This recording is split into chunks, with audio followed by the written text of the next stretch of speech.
سلام سلام کمیسک الختام. به نام آن که جان آفرید. آیا می‌دانی خداوند چه کسی را رحم نمی کند؟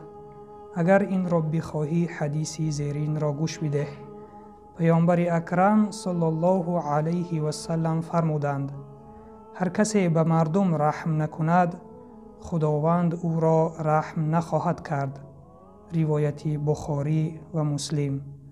ببینید برادران، در این حدیث پیامبر میگویند که کسی که به مردم رحم نکند خداوند بر او رحم نخواهد کرد. عبدالرحمن جامی میگوید: رحم کن رحم تا بر رخ تو دری رحمت خدای بگشاید.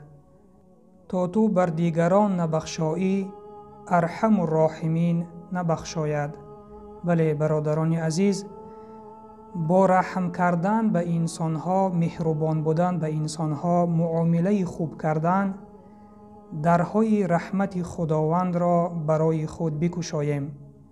پس به مردم رحم بکنیم تا خداوند هم بر ما رحم کند. و سلام بر آن شخصانی که راه هدایت را پیش گرفتند.